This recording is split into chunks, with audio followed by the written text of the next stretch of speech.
Hello students, in previous video we had discussed about the class 6 civic third chapter government के बारे में पढ़ा था। तो हमने गवर्नमेंट के लेवल के बारे में पढ़ा था। 3 लेवल होते हैं, लोकल लेवल, स्टेट लेवल और नेशनल लेवल, और टाइप्स ऑफ गवर्नमेंट पढ़ा था। तो फर्स्ट टाइप जो हम लोगों ने पढ़ा था वो डेमोक्रेसी के बारे में पढ़ा था। सेकेंड हम लोग ने मोनार्ची के बारे में पढ़ा था। तो उस टाइम हम लोग थोड़ा थोड़ा ही डिस्कस किया था। यहाँ पे अलग से टॉपिक है डेमोक्रेटिक गवर्नमेंट के बारे में, तो आइए देखते हैं। तो जो इंडिया है वो डेमोक्रेसी है। This achievement is a result of a long and eventful struggle. जो इंडिया को ये जो मतलब लक्ष्य प्राप्त हुआ है, जो ये चीज़ें मिली हैं, वो बहुत ही लंबे स्ट्रगल के बाद मिली है। और there are other place in the world, दुनिया में बहुत से ऐसे लोग हैं जो आज भी स्ट्रगल कर रहे हैं डेमोक्रेसी के लिए। ठीक है, तो you know now that the main feature, तो अब तुम लोग समझ गए हो बेटा कि डेमोक्रेसी का मेन फीचर क्या होता है। Is that the people have the power. Democracy में पीपल के पास पावर होता है कि वो अपने रिप्रेजेंटेटिव को या लीडर को चूज़ कर सके। So in a sense democracy is a rule. तो हम डेमोक्रेसी की बात करें तो डेमोक्रेसी क्या है, एक रूल होता है by the people.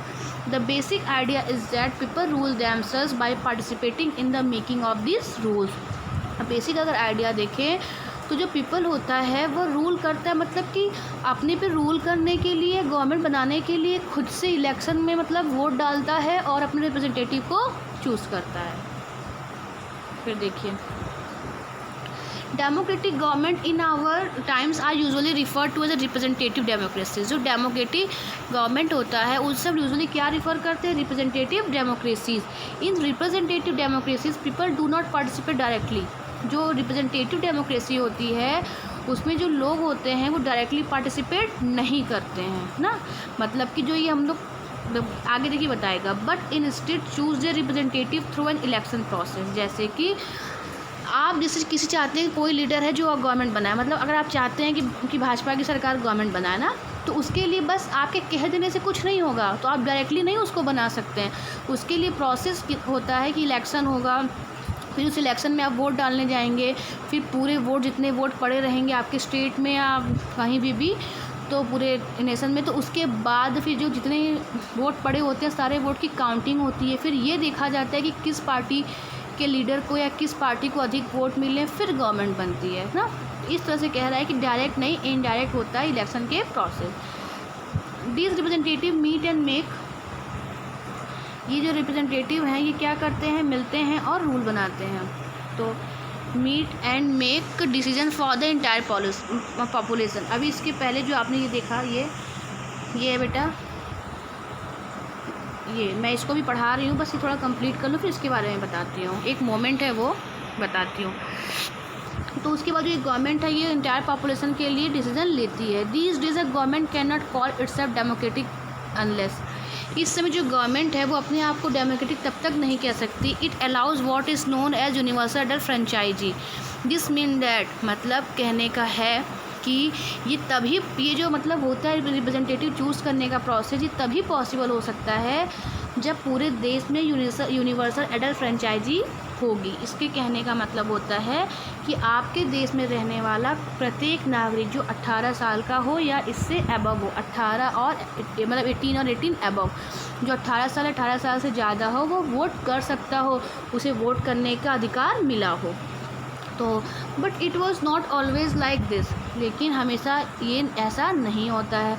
Can you believe that there was a time when a government did not allow women and the poor. क्या एक ऐसा समय भी था, मतलब एक ऐसा समय भी था जब गवर्नमेंट अलाउ नहीं करती थी वीमेंस को, मतलब औरतों को और पुअर लोगों को वोट करने के लिए, इलेक्शन करने के लिए।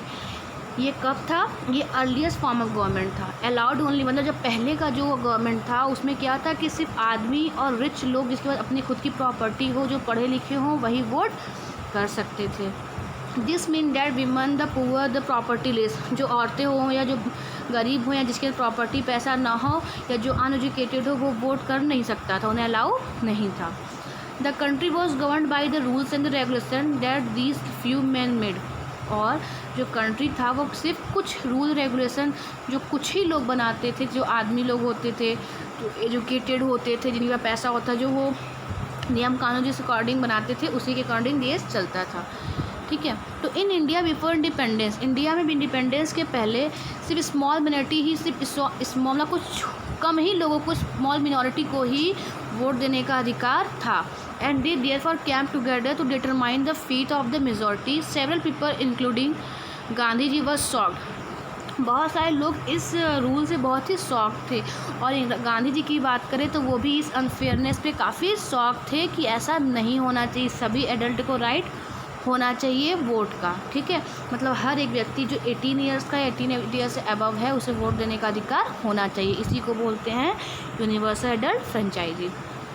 आगे देखिए कि writing in the journal young India in 1931, जो गांधी जी ने एक बुक लिखी थी, या कहिए आप एक तरह से कुछ नोट्स लिखा था यंग इंडिया, तो उसमें उन्होंने लिखा है कि I can not possibly bear the idea that a man who has got wealth should have the vote, but that a man who has got character but no wealth or literacy should have no vote, और that a man who works honestly by the sweat of his brow day in and day out should not have the vote for the crime of being a poor man. उनका कहना था कि मैं इस चीज़ों को या इस आइडिया को बर्दाश्त नहीं कर सकता कि एक ऐसा व्यक्ति जिसके पास पैसा हो बस वही वोट करे, और एक ऐसा व्यक्ति जो जिसका कैरेक्टर बहुत ही अच्छा हो लेकिन उसके पास पैसा ना हो, लिटरेसी मतलब वो पढ़ा लिखा ना हो, वो वोट नहीं कर सकता। और एक ऐसा व्यक्ति जो काफ़ी ईमानदार हो, दिन रात पसीने, मतलब दिन sweet of is bro day in and day out का मतलब होता है दिन रात मतलब पसीने बहाए काम करे, ईमानदारी से बहाता हो, ईमानदारी से पसीना बहा के काम करता हो, और फिर भी उसे राइट ना हो वोट करने का।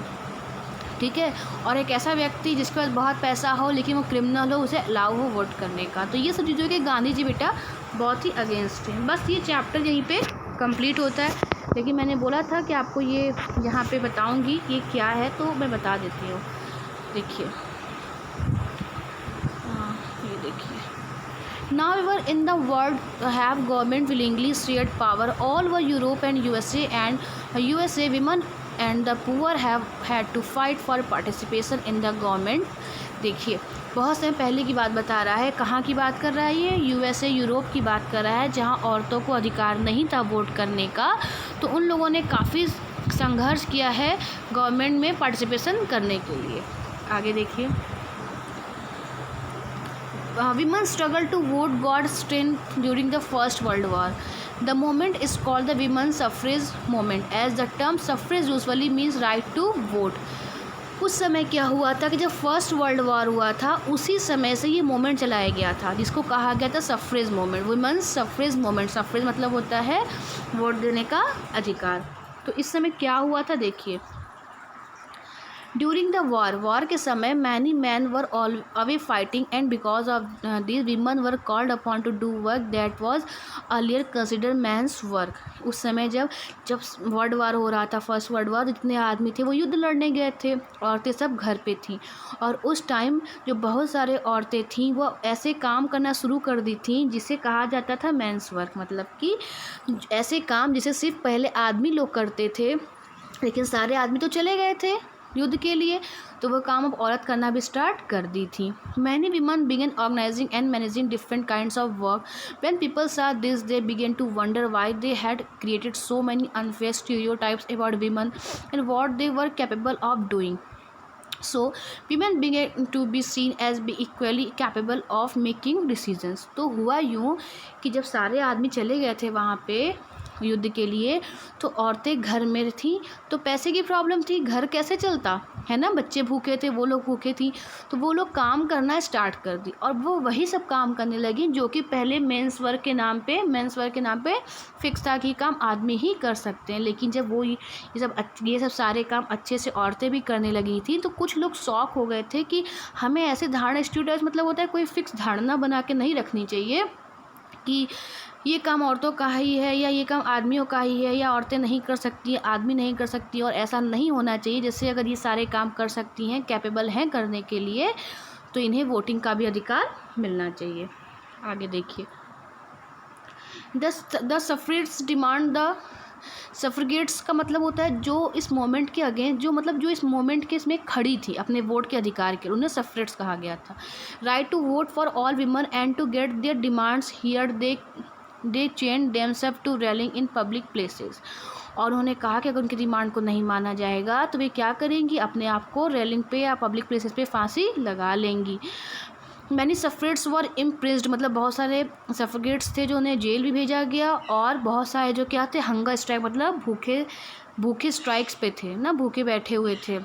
And they have to be fed by force, और बहुत सारी औरतें ऐसे थी जिन्हें ज़बरदस्ती फोर्स करके उन्हें खिलाया गया ताकि उनके अनशन को तोड़ा गया। America women got the right of vote, जो अमेरिका की औरतें थीं उन्हें वोट देने का अधिकार कब मिला था, 1920 में मिला था। लेकिन जो यूके की रहने वाली औरतें थीं उन्हें, ठीक है, और यूके की रहने वाली थी उन्हें कब मिला था, 1928 में मिला था। बस यही था, ये चैप्टर यहाँ पे कंप्लीट हो जाता है। Okay, thank you.